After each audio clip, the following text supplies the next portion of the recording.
Aujourd'hui nous sommes samedi et comme chaque samedi à partir d'aujourd'hui je vous souhaite la bienvenue dans 3 Cuts, l'émission de culture des volontaires d'unicité en 3 temps, un film, une actualité, un sujet libre.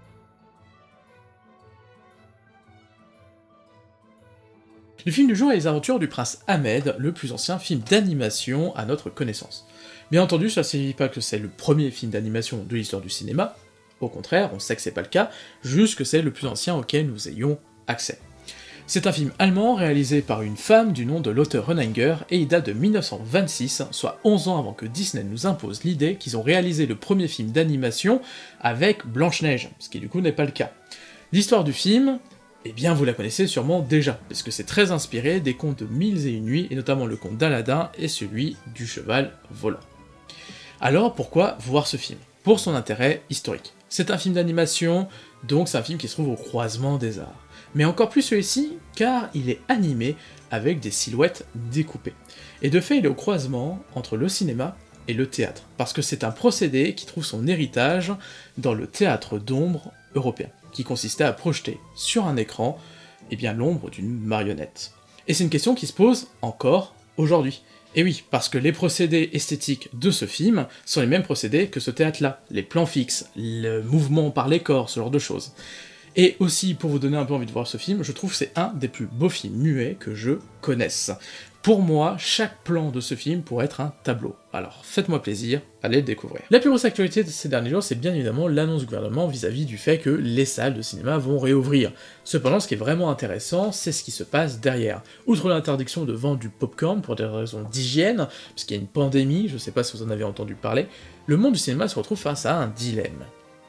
Comment faire pour ne pas se tirer dans les pattes ? Bah oui, avec la fermeture des salles, beaucoup de films ont été repoussés. Et de fait, aujourd'hui on a un nombre hallucinant de films qui veulent sortir dans les 3 à 4 premières semaines dès la réouverture.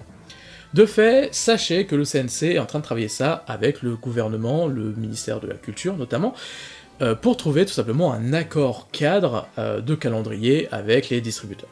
Deuxième petite information très rapidement, mais sachez que du 26 au 30 mai va se dérouler le festival du film policier en ligne, donc pas besoin de s'y déplacer, vous pouvez accéder sur votre ordinateur et tout regarder un peu comme le festival de court-métrage qu'on a fait nous personnellement. Sachez que le prix du pass pour tout regarder limité c'est 40€, et le prix d'une seule séance c'est 5€. Les places sont limitées comme dans une vraie salle de cinéma, c'est pour garder le côté un peu festival. Donc n'hésitez pas d'y aller maintenant pour réserver vos places si cela vous intéresse, ça permet de découvrir des nouveaux films et en plus d'un genre que j'adore particulièrement, le film policier. Pour finir, vu que Les Aventures du Prince Ahmed est un film muet, il est intéressant de questionner ce qu'est le cinéma muet et surtout les problématiques autour de cette notion. On appelle cinéma muet tout ce qui est sorti entre 1895, date de création du cinéma, et 1927. Sauf que c'est un terme qui est aujourd'hui beaucoup discuté. Premièrement, car le fait que le cinéma soit silencieux à cette époque ne peut pas être caractéristique de toute l'époque qui a autant de racines culturelles diverses.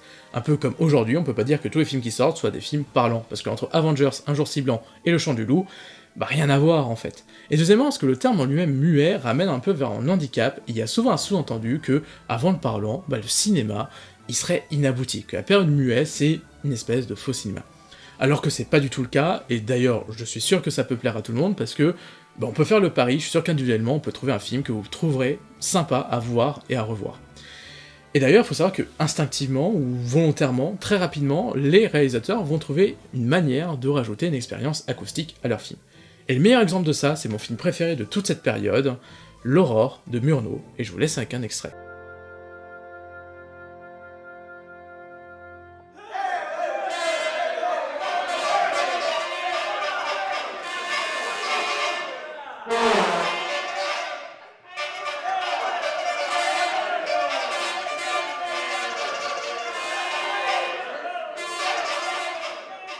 Merci d'avoir passé ces quelques minutes avec moi, sachez qu'aujourd'hui on fête les 19 ans de la sortie française de L'Échine du Diable, 3e long métrage de Guillermo del Toro, l'occasion de vous replonger dans la filmographie dans ce qui est, pour moi, le meilleur réalisateur de l'esthétique du monstre fantastique actuel. À la semaine prochaine.